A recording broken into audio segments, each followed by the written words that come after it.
नमस्कार, NTV news में आपका स्वागत है। मैं हूं साक्षी। पेश है आज की प्रमुख हलचल।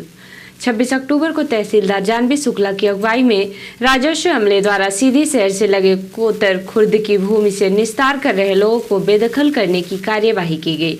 इस कार्यवाही में 2 बुलडोजर, आधा सैकड़ा पुलिसकर्मी, राजस्व विभाग के आरआई, कई पटवारी और जल निगम के अधिकारी कर्मचारी भी मौके पर मौजूद थे। राजस्व अमले की कार्यवाही के दौरान फरियादी अधिकारियों के सामने गिड़गिड़ाते और रोते हुए दिखाई दिए, लेकिन उन्होंने प्रशासनिक कार्यवाही का ज्यादा विरोध भी नहीं किया। फरियादियों का कहना था कि वह न्याय के लिए न्यायालय की शरण जाएंगे।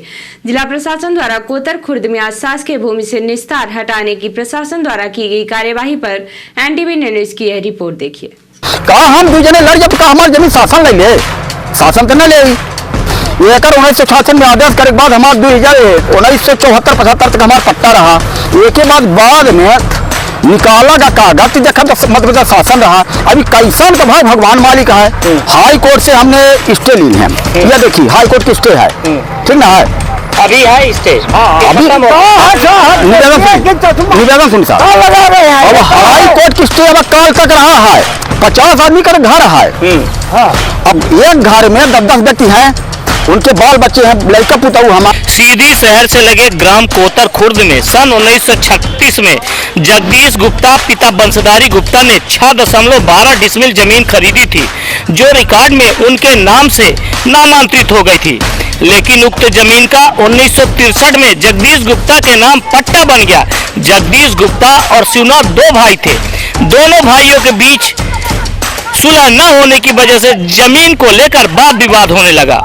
लेकिन दोनों भाइयों की जमीन के विवाद के दौरान 1975 में एक नया मोड़ तब सामने आया जब जगदीश गुप्ता के नाम की जमीन मध्य प्रदेश शासन की हो गई और इसकी जानकारी मिलते ही जमीन के कब्जेदारों को न्यायालय की शरण लेनी पड़ी। जमीन के मालिकों को यह जानकारी नहीं हो पा रही थी कि उनके नाम की जमीन मध्य प्रदेश शासन की कैसे हो गई। इस मामले को लेकर जगदीश के परिजनों ने वर्तमान में भी हाई कोर्ट की शरण ले रखी है। वहीं जिला प्रशासन सीधी ने उक्त जमीन पर जल निगम को आवंटन दे दिया, जिसके बाद जल निगम को जमीन उपलब्ध कराने के लिए 26 अक्टूबर को तहसीलदार जानवी शुक्ला की अगुवाई में आधा सैकड़ा पुलिसकर्मी, राजस्व का अमला जमीन से कब्जे और निस्तार कर रहे लोगों को खाली कराने पहुंच गया। इस दौरान प्रशासन 2 बुलडोजर भी साथ लेकर आया था। जब निस्तार खाली होने लगा, उस दौरान जमीन पर निस्तार कर रहे लोग आकर तहसीलदार के पांव पकड़कर गिड़गिड़ाने लगे, लेकिन प्रशासन की कार्यवाही बावजूद इसके जारी रही। राजस्व विभाग की कार्यवाही के दौरान जमीन पर निस्तार कर रहे लोगों ने प्रशासन की कार्यवाही का ज्यादा विरोध नहीं किया। प्रशासन की कार्यवाही के दौरान मीडिया को जमीन का निस्तार कर रहे न्यायालय की शरण में गए हुए बीजेपी के पूर्व पार्षद, पूर्व सांसद प्रतिनिधि सुरेंद्र गुप्ता ने पूरे मामले की जानकारी दी और कहा कि हम न्याय के लिए उच्च न्यायालय की शरण में जाएंगे। ये सर हमारा मामला है, हमने पार्ट से जमीन खरीदे थे पहले 1936 में। कितना? 5 एकड़ 88 कितना रहा? 588 रहा। अब 588 के बाद हम एकड़ फिर खरीदे के बाद पट्टा उट्टा के नामांतरण रख दी हम आवेदन। तहसीलदार साहब 1966 में हमका आदेश करी। 1966 में आदेश करे के बाद एकड़ 1966 में आदेश करे के बाद हमारा 1974-75 तक हमारा पट्टा रहा। एक के बाद में निकाला का कागज देखा तो मतलब शासन रहा। अभी कैसन का भाई भगवान मालिक है। हाँ, कितने पे मध्य प्रदेश शासन था? पूरे रकम हम करे, हम 188 नंबर पूरे बतावल रहा। फिर इसको लेके आप किसी न्यायालय में गए? बिल्कुल सर, हाई कोर्ट से हमने स्टे ली है। यह देखिए हाई कोर्ट की स्टे है, ठीक ना है, अभी है स्टे। अभी निवेदन सुन साहब, अब हाई कोर्ट की स्टे अब काल तक रहा है। 18/10 के पेशी है। 18/10/2024 के पेशी रही। 18/10/2024 के पेशी के बाद एसडीएम साहब के पेशी 28/11/2024 का कर दिन गई है। तो हम तो जानते कि 28/11/2024 तक हमारी स्टे है। अभी क्या करीं भगवान मालिक है। लोग कहते हैं कि कुछ आप लोग के आपसी विवाद की वजह से। ये तो सर हमारा मैटर न है, ये हमारा मैटर की, इसमें शासन का थोड़ी मैटर है। हम कहते हैं हम भाई लड़म कि हमका 5 डिसमिल चाहिए, हमका 6 डिसमिल चाहिए, हमारे बीच का मैटर है। कहा हम 2 जने लड़ जब का हमारी जमीन शासन ले ले। वहीं राजस्व विभाग से राजस्व अमले की कार्यवाही का नेतृत्व कर रही तहसीलदार जानवी शुक्ला ने मीडिया को इस कार्यवाही पर अपना बयान देते हुए कहा कि यह जमीन शासन की है और 2.2 एकड़ जमीन को निस्तार से मुक्त कराया जा रहा है। कोतर खुर्द में शासकीय जमीन लगभग 6 एकड़ थी, जिसमें से 2 एकड़ जल निगम को कलेक्टर महोदय द्वारा आवंटित की गई है, जिसे जल निगम को सौंपा गया है। कितनी भूमि थी? 6 एकड़ के आसपास भूमि है। अभी तक ये भूमि किसके पोजीशन में थी? ऑलमोस्ट भूमि खाली थी, लोगों के थोड़े बहुत निस्तार थे, बाकी किसी का घर या आबादी नहीं प्रभावित किया गया। जिसके निस्तार थे उनका कहना है कि हमारा काफी समय से पट्टा है। वास्तविक मामला क्या है? ये भूमि कैसी है? न्यायालय में भी मैटर है, 18/10 तक बोल रहे हैं कि स्टे था इस पे हाईकोर्ट का। भूमि शासकीय है, जिस भूभाग का स्टे है उस भूभाग को प्रभावित नहीं किया गया है। कुल 6 एकड़ भूमि है, जिसमें मात्र 2 एकड़ का पोजीशन लिया गया है। सीधी जिला मुख्यालय में शहर से लगे कोतर खुर्द में आज ये प्रशासन की कार्रवाई चल रही है। प्रशासन यहाँ 2.2 एकड़ जमीन पर अपना कब्जा कर रहा है। गुप्ता परिवार के लोगों का कहना है कि इस जमीन पर उनका कब्जा था और पट्टा भी था, लेकिन भाई भाई के आपसी विवाद की वजह से बाद में ये जमीन कैसे शासन प्रशासन के नाम हो गई, इसकी जानकारी भी उनको नहीं है। लेकिन इसी बीच प्रशासन द्वारा यह कार्रवाई कर दी गई है। एनटीवी इंडिया न्यूज के लिए धर्मेंद्र की रिपोर्ट।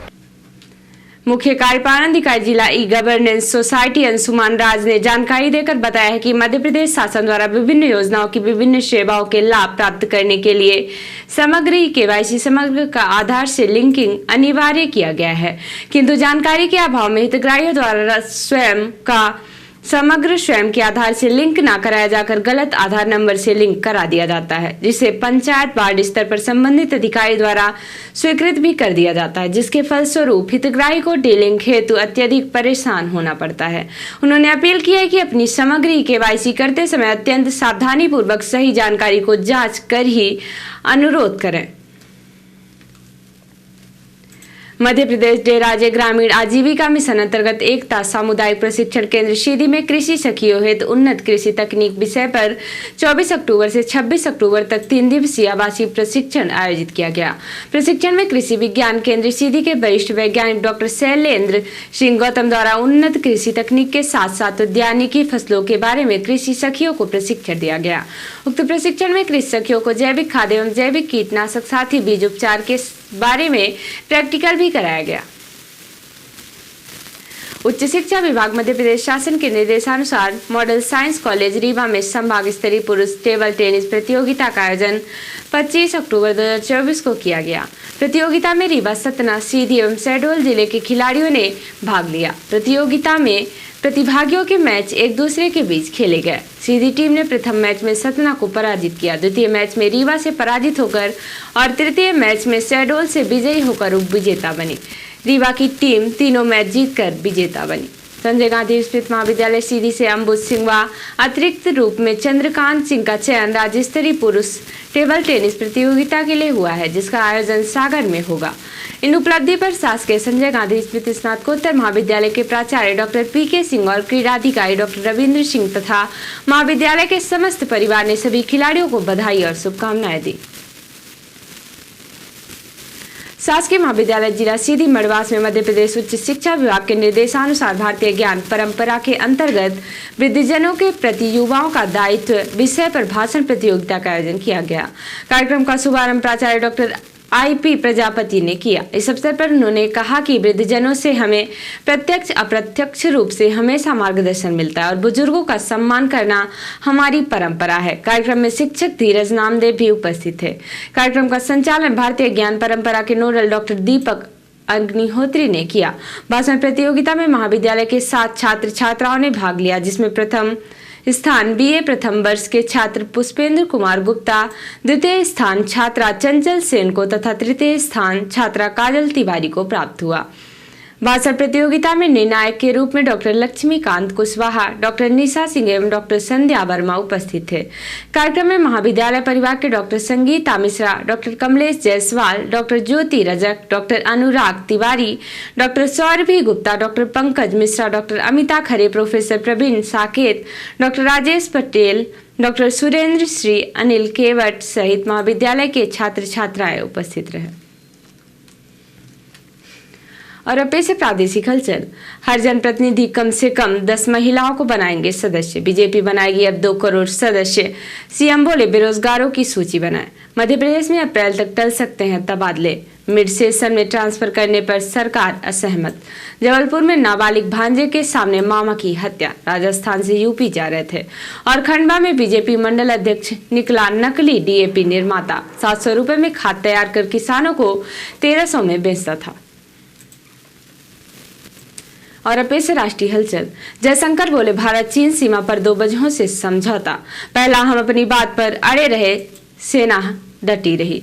प्रियंका गांधी बोली राहुल और वायनाड के रिश्ते को मजबूत करूंगी। झारखंड में कांग्रेस कैंडिडेट बोले तूफान से 10 लाख बेघर, गवर्नर प्रचार में व्यस्त। और राहुल गांधी दिल्ली के एक सैलून में पहुंचे, वीडियो शेयर कर लिखा कुछ नहीं बचता है ये शब्द आज देश के हर गरीब मिडिल क्लास की कहानी। तो इतिहास की प्रमुख हलचल। नमस्कार।